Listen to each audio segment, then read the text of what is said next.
Houthi tidak lagi tinggal diam saat Israel membombardir Lebanon. Pasalnya Houthi menilai serangan tersebut tidak dapat dibenarkan.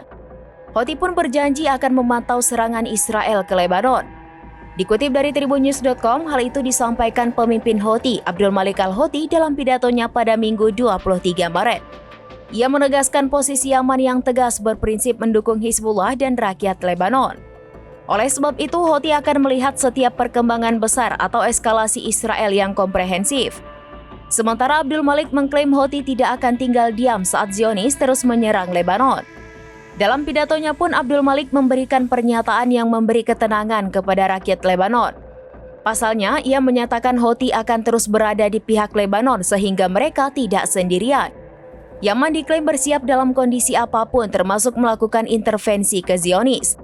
Diketahui sebelumnya Israel melancarkan serangan udara ke Lebanon Selatan dan lembah BKA pada Sabtu 22 Maret. Serangan itu mengakibatkan beberapa warga Lebanon tewas dan luka-luka.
Download Tribun X sekarang, menghadirkan lokal menjadi Indonesia.